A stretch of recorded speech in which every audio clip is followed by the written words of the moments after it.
Hi everyone, my name is Steph, this is the Novelty Corner and welcome back to my channel. Today I am here to recommend some long romance books, and for this video I am defining a long romance book as something that is over 450 pages long, with the caveat of a couple of books that just have slightly less than 450 pages, and because I just love the books and I wanted to include them.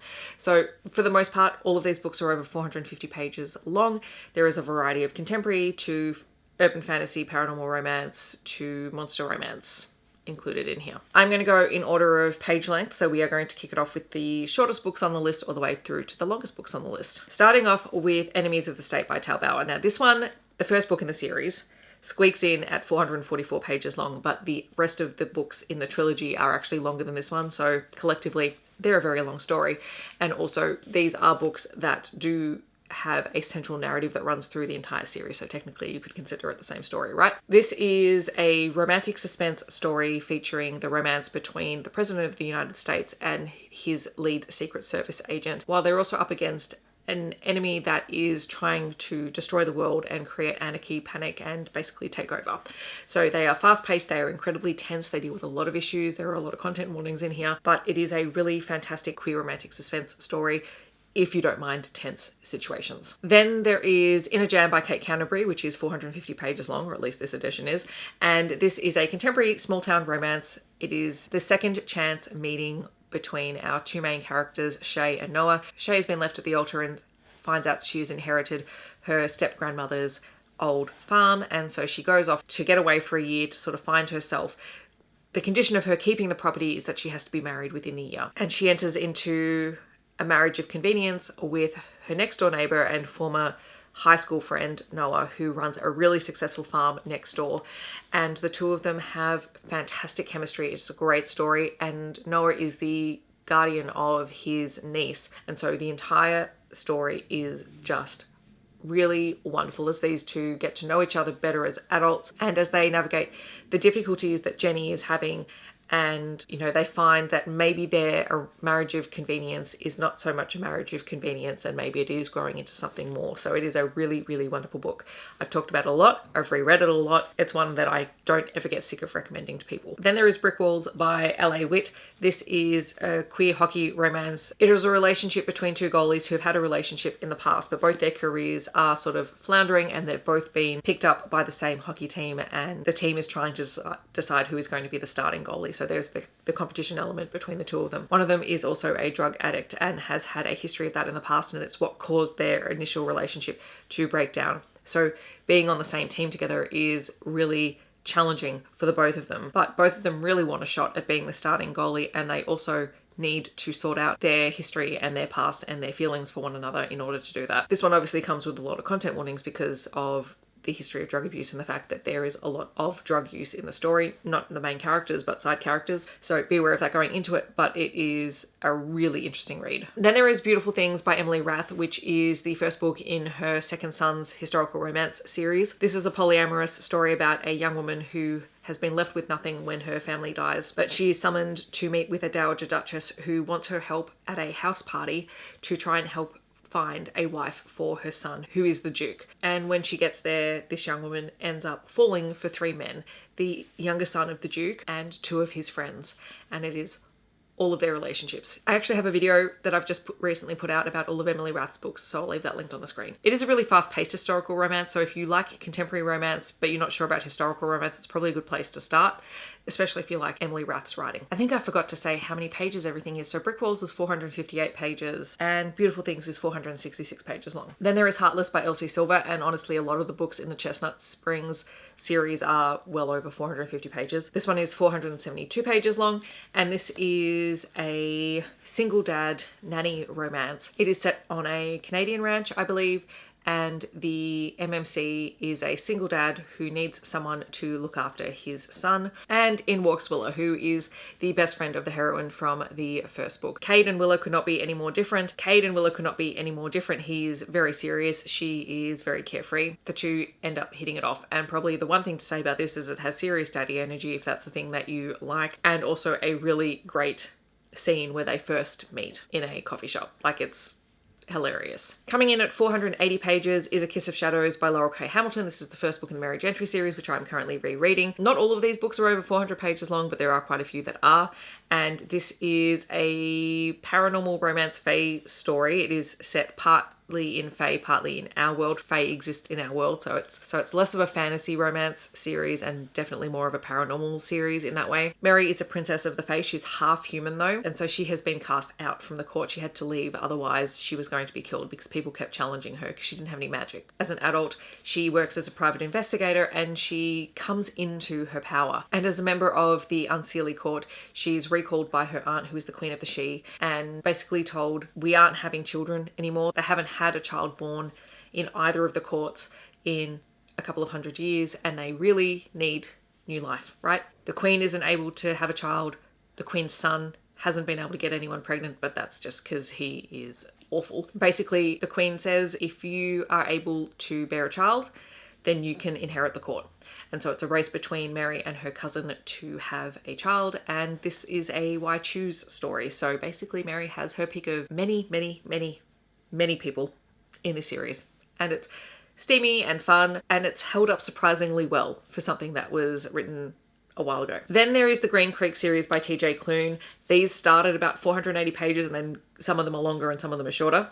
So I just put in the shortest book, which I don't think is this one. I think this one is actually longer. Yeah, this one's over 500 pages long. But the entire series fluctuates from about 480 pages. This series is about the Bennett Pack, who are wolf shifters, and it is about the relationship that members of the Bennett Pack form with others. Wolfsong is about Ox falling for the youngest of the Bennett brothers, and then each book follows different characters. But there is an overarching plot, which is the Bennett's place within the paranormal shifter world, and the fact that they walked away in order to save their youngest son's life. The politics of pack life and the politics of the shifter world keep calling them back, and they have enemies within the witch community who are trying to prevent them from having any more power. So it's a really interesting story. The thing that I really like about this series is that it does explore different queer identities throughout the series, and there is a really strong found family element here because the Bennett Pack just collects people, and they collect some of my favorite people and favorite characters in any paranormal romance series. The next one is cheating a little bit because I tried not to include too many books that aren't first books in the series, or that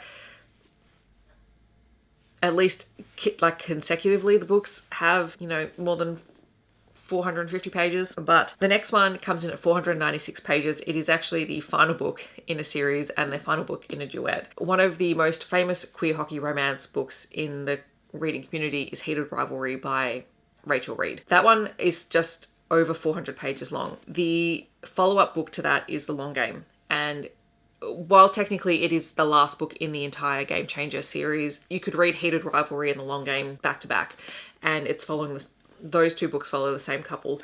So this one is about Shane and Ilya, who are both on rival hockey teams. They have been in a relationship for years and years. They basically keep their relationship hidden, and they get together when their teams play each other and then in the off season.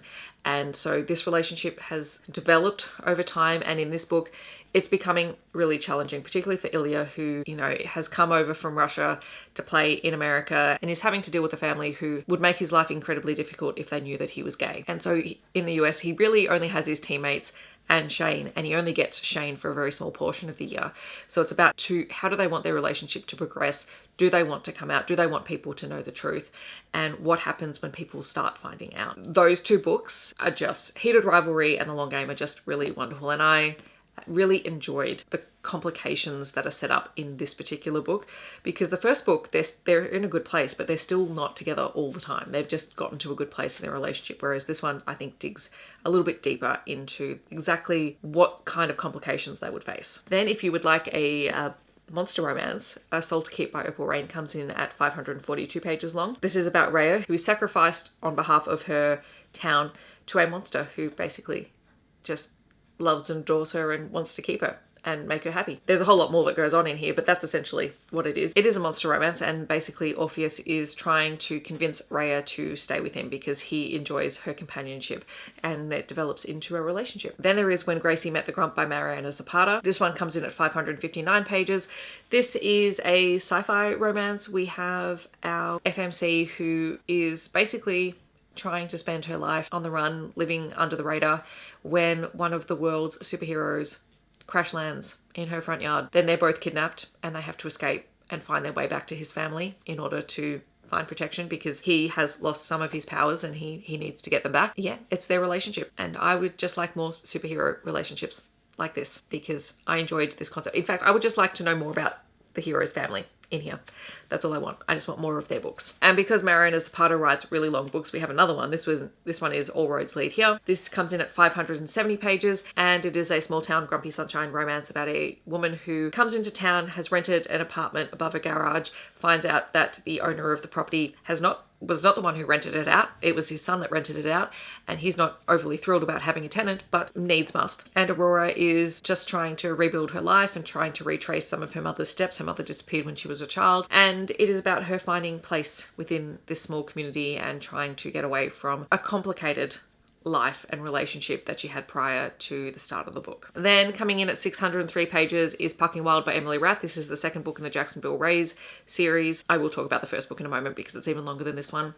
This is an age gap romance with an older woman. It's a hockey romance. It is really fun. Tess is a larger than life female protagonist in the series, and it's her relationship with Ryan Langley, who is one of the younger members of the Jacksonville Rays, who is just absolutely besotted with her. Tess is escaping a marriage and is getting divorced and isn't sure initially whether she wants to be in another relationship, but she's kind of drawn in by Ryan and the fact that he just worships the ground that she walks on. While she would normally run, the entire reason she is sticking around in town is she has been hired to help open a business in a very short period of time, and so she's there, and you know, there's a bit of a forced proximity situation when Ryan is injured. So I need to come back and reread this one. It's the only book in the Jacksonville Ray series that I haven't reread. Coming in at 630 pages is another hockey romance. This one is Scoreless Game. Again, it's a queer romance, and it is a friends to lovers romance with an ace main character.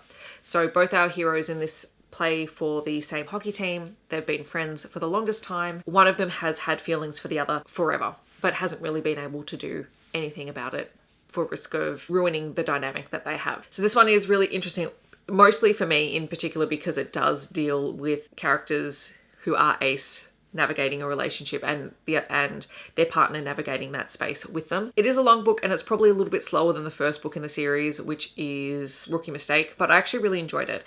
And maybe that's just because of the ace representation in here, because I tend to just enjoy seeing different ways of ace relationships being represented on page. But I did thoroughly enjoy it, and I think the payoff was there because the characters are in a complex relationship and a complex situation where they have to navigate things, and if it goes wrong, it ruins a really solid friendship. I enjoy when books explore that dynamic. And then coming in at 752 pages is Pucking Around by Emily Rath, which is just a really fun hockey romance. Why choose story? I mean, it's not something that you are supposed to take serious, you're just supposed to enjoy it, and you have larger than life characters who are a little bit ridiculous but are entirely lovable at the same time. What keeps me coming back to this book, and in particular the series, is the found family element, the way that all of the characters are just queer and awesome, and you know, they support each other. Maybe the real world doesn't work like that, but sometimes we want to see that happen in a story, because that gives us hope that it could possibly happen in reality, right? Even though this one is huge, it's huge.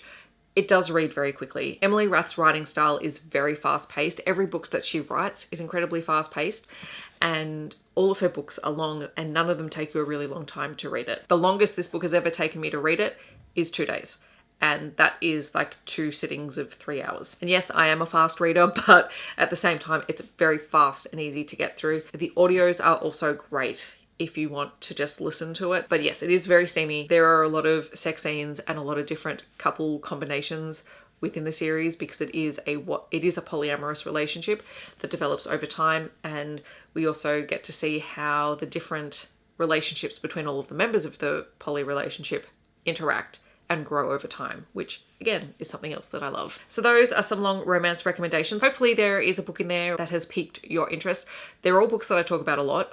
For someone who doesn't like long romances, I tend to read a lot of them. These are ones I've thoroughly enjoyed enough to recommend again. In the comments below, I'd love to know what is your favorite long romance recommendation. Otherwise, if you want to let me know that you're here but you don't leave a comment, feel free to leave your favorite emoji down below. I hope that wherever you're on the world, you're staying safe and healthy, and I'll see you in my next video. Thanks so much for watching. Bye everyone.